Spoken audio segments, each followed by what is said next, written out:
Okay, so we're changing it up slightly. We're going to read until it gets to the 15-minute mark. So maybe I should set a timer over here.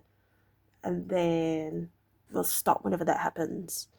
And then, yeah. So we already read this bit here. Similar stories exist in other fields. For example, military analysis can identify which blip on a radar screen is an enemy missile and which one is a plane from their own fleet, even though they are traveling at the same speed, flying at the same altitude, and look identical on radar in nearly every respect. During the Gulf War, Lieutenant Commander Michael Riley saved an entire battleship when he ordered a missile shot down, despite the fact that it looked exactly like the battleship's own planes on radar. He made the right call, but even his superior officer couldn't explain how he did it.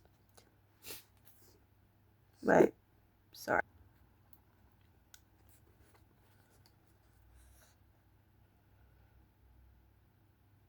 Museum curators have been known to discern the difference between an authentic piece of art and an expertly produced counterfeit, even though they can't tell you precisely which detail tipped them off. Experienced radiologists can look at a brain scan and predict the area where a stroke will develop before any obvious signs are visible to the untrained eye. I've even heard of hairdressers noticing whether a client is pregnant based only on the feel of her hair. The human brain is a prediction machine.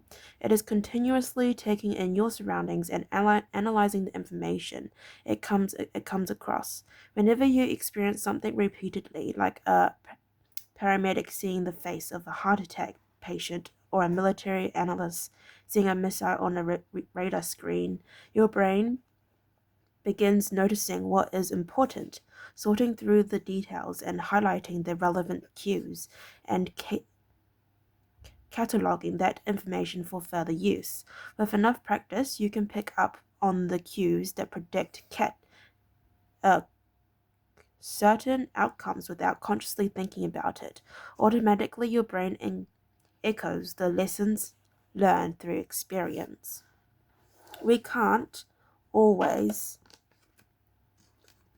what can't we always do? We can't always explain what it is we are learning, but learning is happening all along the way, and your ability to notice the relevant cues in a given situation is the foundation for every habit you have.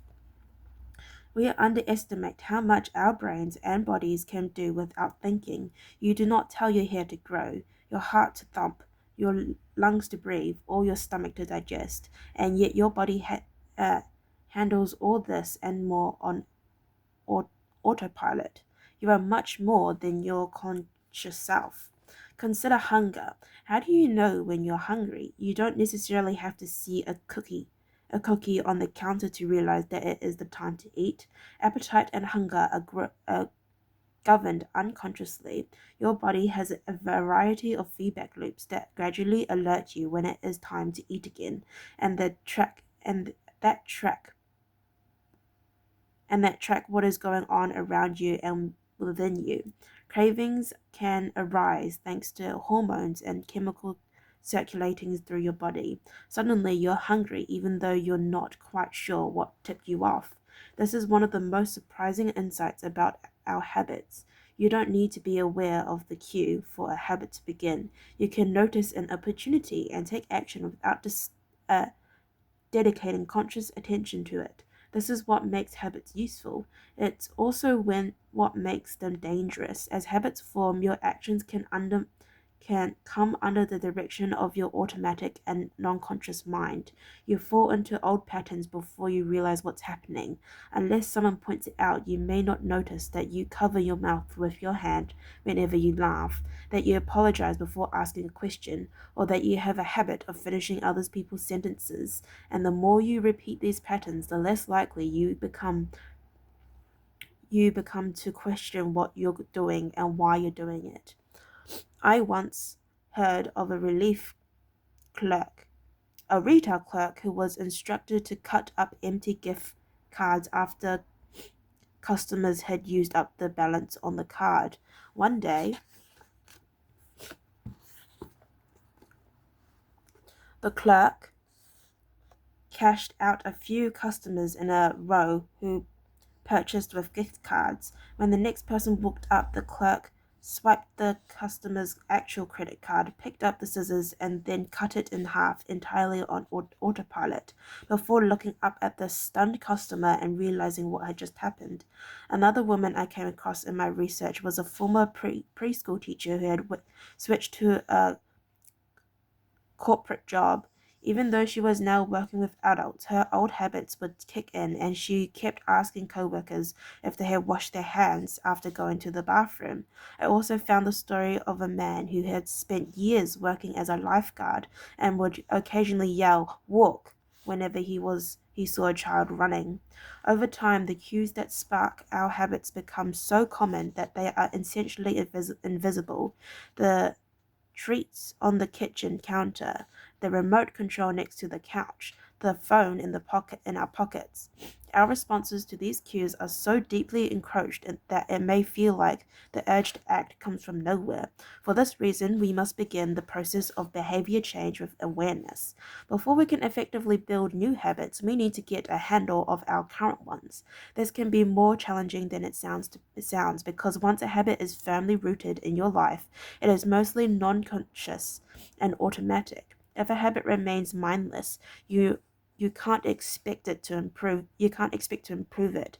As the psychologist Carl Jung said, until you make the unconscious conscious, it will direct your life and you will call it fate. The habits scoreboard.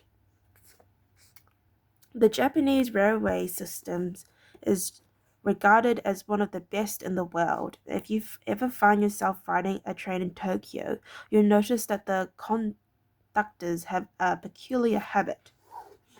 As each operator runs the train, they proceed through a ritual of pointing at different objects and calling out commands. When the train approaches a signal, the operator will point at it and say, "Signal is green."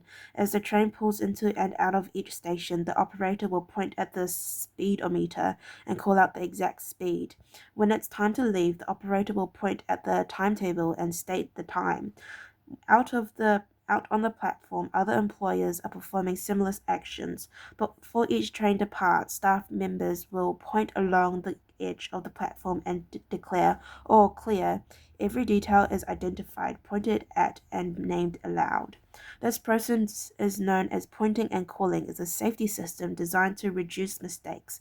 It seems silly, but it works incredibly well. Pointing and calling reduces errors by up to 58% and cuts accidents by 30%. The MTA subway system in New York City adopted a modified version that is point only, and within 2 years of implementation, incidents of incorrectly berthed subways fell 57%. Pointing and calling is so effective because it raises the level of awareness from a non-conscious habit to a more conscious level. Because the train operators must use their eyes, hands, mouth, and ears, they are more likely to notice problems before something goes wrong. My wife does something similar. Whenever we are preparing to walk out of the door for a trip, she verbally calls out the most essential items in her packing list. I've got my keys, I've got my wallet, I've got my glasses, I've got my husband. Lol, that's funny. The more automatic a behavior becomes, the less likely we are to consciously think about it. And when we've done something 1,000 times before, we begin to overlook things. We assume that the next time will be just like the last. We're so used to doing what we've always done that we don't stop to question whether it's the right thing to do at all. Many of our failures in performance are largely attributed attributable to a lack of self-awareness. One of our greatest challenges in changing habits is maintaining awareness of what we are actually doing. This helps explain why the consequence of bad habits can sneak up on us. We need a point and call system for our personal lives. That's the origin of the habits scorecard, which is a simple exercise you can use to become more aware of your behavior. To create your own, make a list of your daily habits. Here's a sample of where your list might start. Wake up, turn off alarm, check my phone, go to the bathroom, weigh myself, take a shower, brush my teeth, floss my teeth, put on deodorant, hang up towel to dry, get dressed, make a cup of tea, and so on. Once you have a full list, look at each behavior and ask yourself, is this a good habit, a bad habit, or a neutral habit? If it is a good habit, write plus next to it. If it is a bad habit, write negative. If it is a neutral habit, write equals. For example, the list above might look like this. Wake up is neutral. Turn off alarm, neutral. Check my phone is negative. Go to the bathroom is neutral. Weigh myself is positive. Take a shower is positive. Brush my teeth is positive. Floss my teeth is positive. Put on deodorant is positive. Hang up the towel to dry, that's neutral. Get dressed is neutral. Make a cup of tea is positive. The marks you give to a particular habit will depend on your situation and your goals. For someone who is trying to lose weight, eating a bagel with peanut butter every morning might be a bad habit.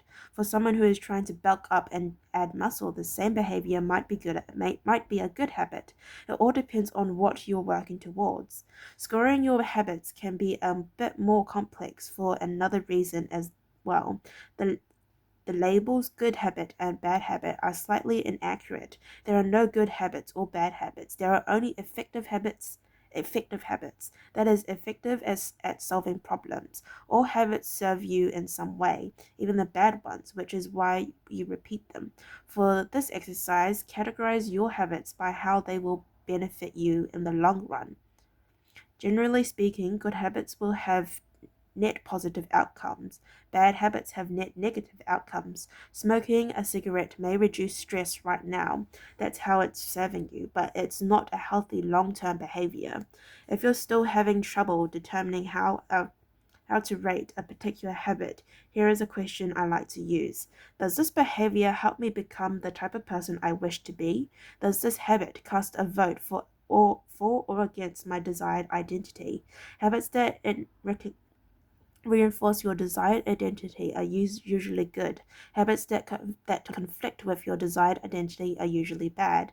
As you create your habits scorecard, there is no need to change anything at first. The goal is to simply notice what is actually going on. Observe your thoughts and actions without judgment or internal criticism. Don't blame yourself for your faults. Don't praise yourself for your success. If you eat a chocolate bar every morning, acknowledge it, almost as if you were watching someone else. Oh, how interesting that they would do such a thing. If you binge eat, simply notice that you are eating more calories than you should. If you waste time online, notice that you are spending your life in a way that you do not want to. The first step to changing bad habits is to be on the lookout for them. If you feel like you need extra help, then you can try pointing and calling in your own life. Say out loud the action that you are thinking of taking and what the outcome will be. If you want to cut back on your junk food habit but notice yourself grabbing another cookie, say out loud, I'm about to eat this cookie, but I don't need it. Eating it will cause me to gain weight and hurt my health. Hearing your bad habits spoken aloud makes the consequence seem more real. It adds weight to the action rather than letting yourself mindlessly slip into an old routine. This approach is useful even if you're simply trying to remember a task or your to-do list. Just saying out loud, tomorrow I need to go to the post office after lunch, increases the odds that you'll actually do it. You're getting yourself to acknowledge the need for action, and that can make all the difference. The process of behavior change always starts with awareness.